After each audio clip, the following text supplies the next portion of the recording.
Hello, Abnormal Investigations. I've got another pretty good encounter for you. This is called I Was Hunted by a Werewolf. So, this one sounds good, and we will go ahead and jump into it. This happened January 2nd of 2022. I've never felt like I was enough for myself. It's the same story you've probably heard from so many others before, Mike. When I was presented with what I wanted to do with my life versus what I should probably do with my life, I decided to go the route of joining the rat race if it meant food on the table and the slim chance of having enough income to fund what I really wanted to do.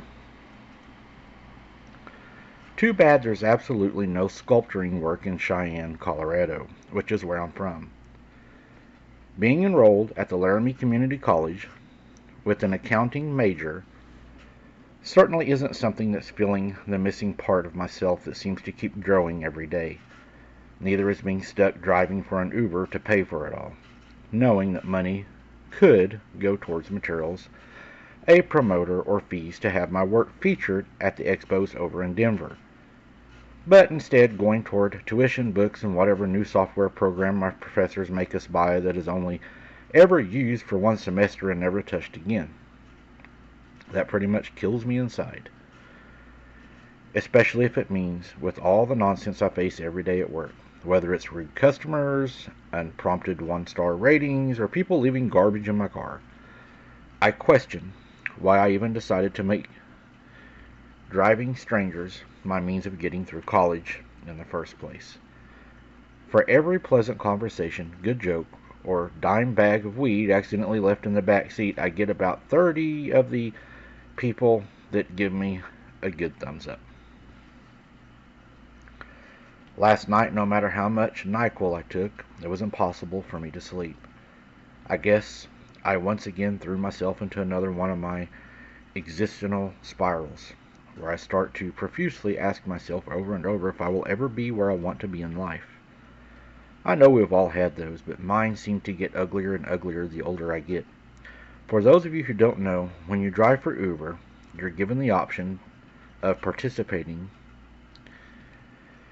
in a promotion each week. For instance, if you make 50 trips, you're given $200, or if you drive 70 trips, you make $300, and so on.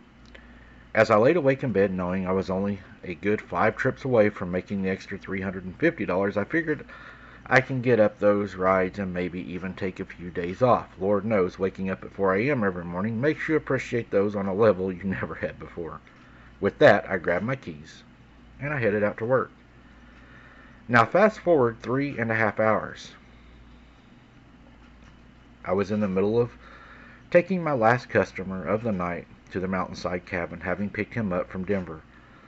Little known fact, but us Uber drivers aren't told where our trips go. At most, we're told how long they take. On one hand, I hated these trips because they always took you far out of the way from literally everywhere else. On the other hand, they were always guaranteed hefty fare, plus usually a damn good tip. If only I had half of the dough these cabin owners have. Plus, they were great for turning your brain off and enjoying the drive since you wouldn't be on a busy city street. But tonight that meant another existential crisis, in the form of picturing everyone from high school being in better places than me and actually having moved on and out of Cheyenne. Thank you God the trip was almost over so I could try and blast some music to drown out some of my thoughts. I dropped off my customer, who generously gave me a $30 cash tip. Upon receiving it, I had to promise myself not to blow half of it on lotto tickets again. I said goodnight, and I put in the directions back home.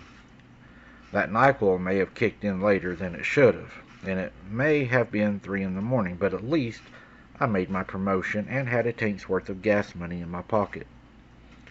I looked out the window at a full moon, then below at the city lights in the distance, at the miles of woods that surrounded me.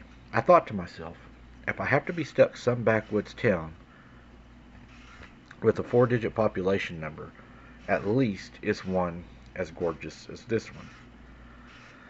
Driving down a mountain when your eyelids feel like they're 100 pounds each is a position you don't want to find yourself in unless you want to unintentionally give it to the urge to jump when you're standing on the edge of a cliff. A roll of the window is always just a trick for me. I look down for literally 1 second and find the window switch, and crash. I screamed from the sudden noise and the simultaneous thud. I hit something. I saw a large mass roll away from the front of my car at immeasurable speed, stopping in the middle of the road. I took a second to collect myself. At that moment, I thanked my lucky stars that I have full coverage on my car. After taking a second to breathe, I came to the realization that whatever I hit was probably dead, judging from its lack of movement. Figuring leaving a dead deer in the middle of the downward mountain road could mean life or death for a driver that could not see it. I got out of the car to drag it off the road. After briefly analyzing the damage to my bumper and hood, I turned to move the deer to the side of the road. At just 30 feet away, I thought to myself, good thing I'm moving this guy. I can barely see it from here. As I was walking, I took notice to something. This deer looks to have black fur. Nothing unheard of, I thought. I've never seen one before personally, but I'm not a hunter, so I wasn't for sure, but it was 20 feet away, and I started to think, I don't think that's a deer. This thing was absolutely massive. Even when judging from this animal splayed out on the ground, it could easily be the size of a grizzly bear. I thought to myself, a really dark-furred grizzly bear has to be what I hit, though I've never once heard of a grizzly bear encounter in Colorado. 10 feet away, I see scraggly fur, pointed ears. This was no bear. So what the hell did I hit? Then I saw it move. I stopped. This creature got up as if from waking up from a long nap, showing no physical evidence of getting hit by a 2,000-pound vehicle at 30 miles an hour. It stands up on its hind legs and faces me. I know I'm not crazy, because the full moon was out on a cloudless night. So this wasn't a case of seeing things. What stared me down was 8 feet tall, had blood-red eyes. It had teeth and claws that would put a grizzly bear's to shame. My heart stopped. We both just stood there, frozen in time. Then it hit me. But there's no way. There's no way in hell I was looking at what I thought I was looking at. If what I was looking at was real, how have we treated these things like legends all of this time? I refused to believe that I was looking at what I was looking at. But that didn't change the fact that I was there, and so was it. I struggled in my mind to try to understand what I was looking at. It's like my brain was fighting my eyes. There were so many unnatural things about this creature, from standing on paws like a wolf, but wielding arms like a man. But above all else, this beast, it just looked so demonic. The crazed look in its beady eyes and the way it snarled, twisted its face with such malice just made it seem like something someone would only see in hell itself. I instinctively uttered, Jesus Christ, to help myself mentally process what was going on. The beast instinctively blinked. I foolishly wondered if, perhaps like with the demonic possessions, the uttering of Jesus' name would be enough to ward this creature off. Just above a whisper, I say, Jesus, again. I imagined it so easily. A grimace, a shake of the head, and then running off into the woods. I was dead wrong.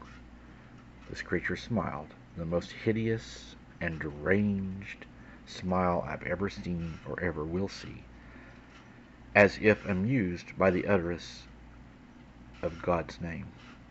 I slowly took a step back, keeping eye contact, as I recalled it's important from all the time spent in summer camp when I was a kid. It mirrored my actions and took a step toward me. I took 2 steps back, it took 2 steps back. Then I got an idea. I took a step to the side and took 2 steps back, but the creature just took 2 steps forward. Drool started dripping from his mouth. Then I gathered the courage and took 1 step forward. The creature doesn't move. I turned and sprinted to my car, hearing massive footprints behind me. What happened next only took maybe 3 seconds to transpire, but it felt like an eternity. 20 feet away, its steps were loud and powerful. I can feel the earth shake beneath its feet. 10 feet away. The power in its step is cut in half, but its speed has tripled. As I hear it go from its hind legs to all fours 5 feet away, I stick my arm out to close the door that, thank God, I left open. I can feel its hot breath on the back of my neck, and in turn force myself to ignore that sense to my sense of smell with strong stench of just sickening, protruding stink behind its teeth. I jumped into my car, slammed the door, shut and locked it. But the beast was so close to me. I slammed its muzzle before closing the door, and it did not like that I had closed its muzzle and the door on my first try. Not one bit. The next part seemed obvious at the time, but the more I look back on it, the more terrifying it has become. The creature tried to open the door with the handle. The fact that I was facing a creature with strength, speed, and senses far beyond any animal paired with the sentence of a man still makes my blood run cold, but it punched its massive claws through the side window, breaking it. I shifted into drive and I floored the gas pedal, almost causing my transmission to slip. I screeched away from the creature, more shaken up than I've ever been in my entire life. I've had to hide in my cellar from tornadoes when I was a kid, and I've had in close encounters with a child almost dog attack, but nothing has left me as brittled to the core as this did. I thought I was safe, but I was dead wrong. I looked in the rearview mirror and saw 2 glowing red eyes following me. This monster was chasing me down the road. On all fours, it had no problem keeping up with me at 45 miles an hour.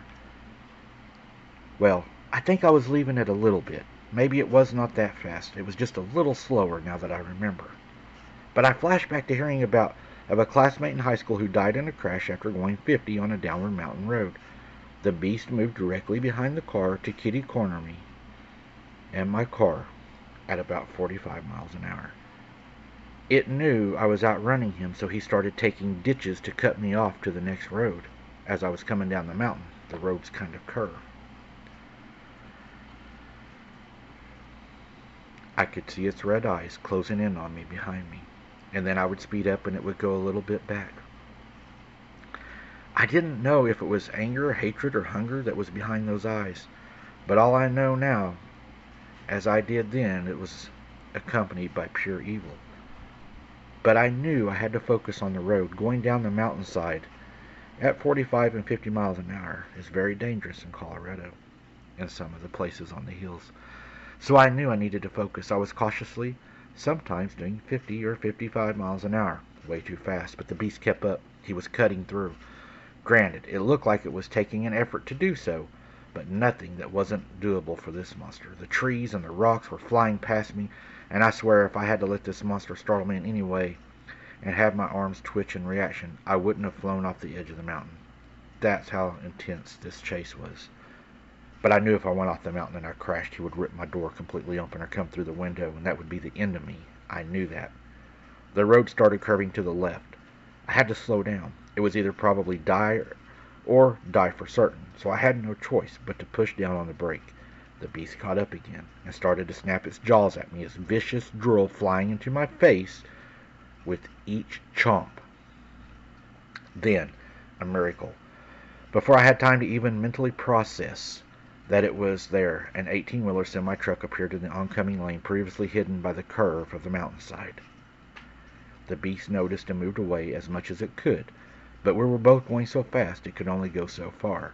It slowed down and moved a bit to the right, but the truck hit that damn thing, and it launched it like a rag doll into the air. I gave a nervous laugh of relief. If given more time to actually let everything that happened sink in, I would have cried. I thought to myself, this would make a hell of an encounter. A story that little did I know at the time. This was going to cause me mental stress the rest of my life. A few minutes passed, and while I may have lost the creature, I was still driving relatively fast down the mountain to avoid any chance of it catching up. After all, that seemed to have forgotten about a really deep-looking puddle that I remember spotting on the way up the mountain and in the oncoming traffic lane. Before I knew it, water was shooting up from the sides of my car, and any control I had was lost. I crashed into the metal barrier, and by some work of God, was going slow enough that I didn't end up catapulting myself over the edge of the mountain. After collecting myself for what felt like a half hour, I knew that my car was definitely screwed now. Judging by all the warning lights that had gone off, I got out of the car and didn't even bother to look at the damage. I took my phone, screenshot my coordinates, and figured I'd call my insurance company tomorrow. I had to get the hell out of there. I hope you all understand. I looked at how far away I was from my house, and to my surprise I was only a 5-mile walk away from my place. I lived right by the edge of the woods that I was standing right in front of, so I made the decision to just walk home, as I just wanted to keep moving and get home as soon as possible instead of waiting around in my car for a tow truck, playing with the chance of that thing finding me with a busted out window and nowhere to hide. So into the woods I went. 2 hours later, I had about a mile to a mile and a half left of walking before I'd reach my house. I was still having trouble comprehending everything that went down on the mountainside. So werewolves are real? Why did it want to kill me so bad? Is that trucker that hit it okay? Questions I could only ask myself every 20 minutes or so. If I thought about it for too long, then everything around me would start to scare me, and my heart would start to almost beat out of my chest. I decided that what's over is over, and that I need to focus my thoughts on literally anything else. So I started to think about TV dinners and things I had in the icebox I should heat up whenever I get home, and how I was going to lock the doors and just be safe in my house. As I was walking, I noticed something. All the crickets and owls and every other woodland animal went completely silent. The other takeaway I got from summer camp came crashing down on me. If everything suddenly goes silent in the woods, then there's a good chance there's a predator nearby. Then I heard it, the sound that will haunt my nightmares for the rest of my life. The loudest, most unholy howl echoed through the woods. This was nothing like any wolf howl, or even those found in your typical werewolf movie. This just sounded unnatural, so painful, almost as if the beast had taken a spear to the heart.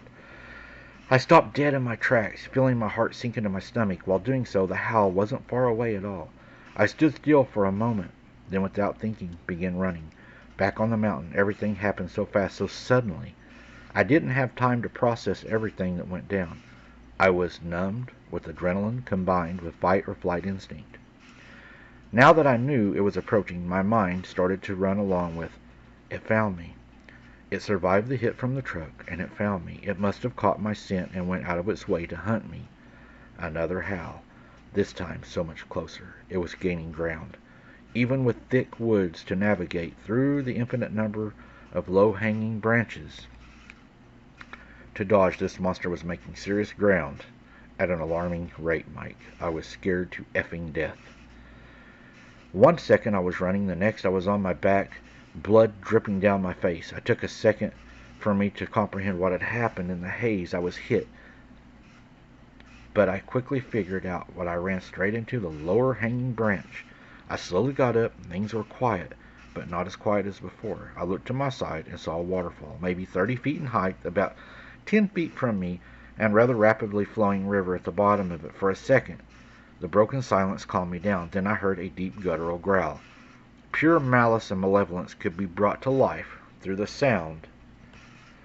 Then this thing was able to do it. I had made it to the local swimming hole where a lot of people do cliff jumps. Of course, no one was there. And it wasn't a short growl either, lasting a second or two. This growl went on for what felt like minutes, growling and groaning more and more aggressive. I knew that running was no longer an option, and only had two realistic ways out of this: jump down the river or climb up the tree that just knocked me down. I had no idea how deep the river was, but if it was too shallow, or if I jumped and landed funny, I knew that a 30 feet would mess me up bad enough that I would have no chance of making it out of the woods alive. With that, I also knew that this beast could probably 100% climb, so I jumped up as high as I could. Grabbing a branch above one, I ran into and pulled myself up. Immediately after doing so, the beast leapt out. I prayed he didn't know I was in the tree. If I had waited any longer, he would have seen me. I started climbing the tree, praying all the while this thing won't follow me up. Oh, how wrong I was! With the absolute ease, the creature started climbing, following me up the tree like a cat stalking its prey, gracefully and easily coming up after me. It moved slower when climbing, so I had more of a chance of getting away, but it was still going way faster than me. I looked back down at it and saw that it was closing in on me. I saw bits of fabric hanging from its bloody fangs. God, I'm still haunted by the grisly fate that trucker must have endured. Out in the open with no car, flight was no longer a viable option. Then I sprouted quite possibly the craziest idea I've ever had in my entire life, with maybe a second's worth of planning. I jumped off the branch. I was on. Pulled my knees in as close to my chest as I could, as close as possible. Then at the last second shot my legs out as straight and as fast as I could right before I would have landed in the creature. Somehow, despite it outweighing me 3-1, I successfully kicked the beast out of the tree. It tumbled to the ground and rolled right off the cliff into the rapids down below. Miraculously, I was able to grab onto the branch after kicking to avoid the same fate, getting my hands covered in tree sap. The water was moving so fast I only caught a glimpse of it being swept away down the distance. I let go of the branch, coming down much harder than anticipated, hard enough that I felt it in my stomach. But my only goal, Mike, was to get the hell out of there and as soon as possible, and that's exactly what I did. I pressed forward, traumatized to the point of mental and emotional numbness. The beast may be gone, but everything about it was still haunting, even the darkest, deepest corners of my psyche. Every sound I heard was a howl, every light that shined were those ungodly eyes. Even the reek of its breath had made me what I felt like permanent residence in my nostrils. After what felt like an eternity to my feet, yet only a minute to my mind, I finally made it out of the woods, and there it was. I could see my house. Even the immovable feelings of misery and dissatisfaction that had plagued me in the house during the waking hours of every day were completely non-existent, and in their place stood sanctuary and safety. The fall from the branch from before left my ankles sore, so I shambled to my house so fast my injury allowed me. There was a field between my house and the woods that stretches about a half a football field. I was maybe 3/4 of the way there when I felt it, and at that point it was unmistakable. In hindsight, maybe I heard footsteps before, but I'll never know for sure. It turned around, and there it was when I turned around. Standing on its hind legs, I saw how heavy it was breathing, even from the distance that it was at. It was then that I knew that the creature did not seek me out of hunger, but out of pure hatred, just as before. We just stood there, only for a moment. This time, it made the first move, by dropping on all fours and running as fast as it could toward me. I still believe, when writing that the adrenaline that exploded inside me at that moment, enough to suppress the injury I had sustained not even an hour ago, was nothing short of divine intervention. I ran to the back door. The beast was practically on top of me. He was soaking wet from the river ride. I knew the door was locked, but I also knew where the key was hidden. I ran up to the door, and I picked up the potted plant next to the door. I know, not the smartest place to spare a key, but in town with a population of 2,000 people, there really wasn't much need for top-of-the-line security. I knew I wouldn't have time to unlock the door, so I did something which I may have turned out to be a mistake, but it was either get torn to pieces or to get inside, and I chose the latter. I took the pot and I threw it straight through the monster. Threw it straight at the monster. It was less than 10 feet from me, so it was by no means a lucky shot. It definitely wasn't expecting that. As it whipped back after impact, I used a few precious seconds I had to open the door. I turned around again, closing the door. Got it just 3 inches from closing when it started to push against the door. This thing was way stronger than I or any human could ever hope to be, and it was inches and inching the door open. As I fell, I knew I could not hold this animal back. I took the chain lock, and right in the nick of time, lashed it into the keeper and stopped the door from inching anymore. The beast, however, wasted no time. It used the entire mass of its body to start banging against the door relentlessly while it was breathing heavy, making a growling noise like a puppy playing with a sock. The first hit shook the dust from the top of the door frame. The second hit made the keeper on the wall loosen. Between that hit and the next hit, I closed the door and locked it. It hit again against the door, and the third time, and it did nothing. Fourth hit, nothing. After a fifth unsuccessful hit, the bombardment stopped. I dared not look out the window to see if it had given up entirely, as the mere sight of me, just seeing this creature, scared me to death. I don't know why I done it, but I reached up and I turned on the porch light. It screamed, almost like a man would scream. But it was like a growlish scream, and it ran when I turned on the light. I ran upstairs into my room where I kept my .38 special revolver for home defense. I made it to my room, and I closed and locked the door. I hurried to my bedside table drawer, and I pulled out my gun. After turning off the safety, I checked it and made sure that it was fully loaded.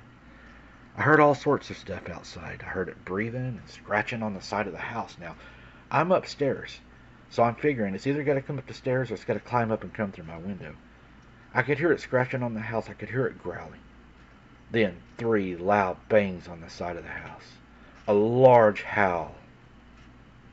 And then nothing.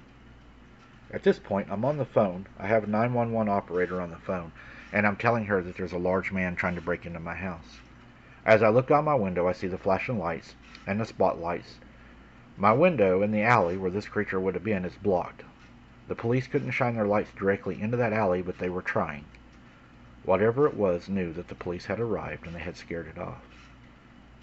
To this day, the police still call it an intruder. They said an intruder or a stalker tried to get me. The semi-driver on the road, I reported, was also killed. They said that he had lost control, went into the side of the mountain, and that a panther or a mountain lion had feasted on him after he had been killed. I don't believe it. I know what got that truck driver, the same thing that was trying to get me. Why do they cover these things up, Mike? Why did it come after me? That's what I want to know. And will it be back? You know, I would throw a theory out there, and I don't know how right this would be. You kind of sounded in the beginning of the story like you were very, very depressed and you were not liking life, and you talked about on the drive, you know, that you had to resist the urge to jump off of a cliff. Do those negative energies that you were carrying that were suicidal, does that cause these creatures to seek you out? I can't help but go back to a Stephen King movie, Silver Bullet, where the pregnant lady was going to kill herself, and the werewolf, being the preacher at the time, went and killed her before she could kill herself, saying that he saved her soul from hell, that he didn't allow her to kill herself because he killed her for her. I'm not saying they do it to save you, but does that give them the place to be able to attack you? Does that give them the go-ahead whenever you're down and, you know, you're depressed and you're angry and you don't want to live no more? And does that open you up as a larger target? That's one of the things I've been wondering. I don't know. What do you all think? It just kind of seems like everybody that talks about them or is down on their luck or something like that seems to be the worst encounters. And you know, I came up with the moon theory, and I believe the moon theory does play a large, large part of when they hunt. And I believe it's on the waning and the waxing. I still believe that after even coming up with that theory. It just seems to fit. Let me know what y'all think. And thank you for tuning in, guys. I hope you're enjoying the Boots on the Ground. And we'll see you on the next one. And always remember, keep your head on a swivel. Don't be something's dinner. We'll see you on the next one, guys.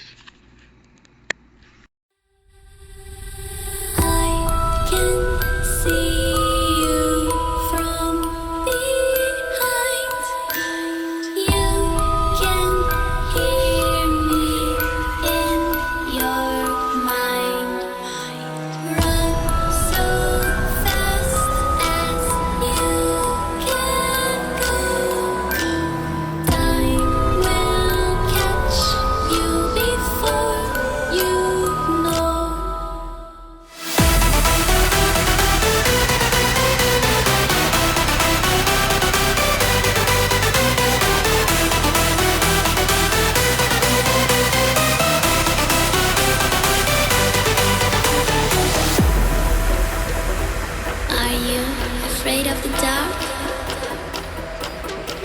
Are you scared?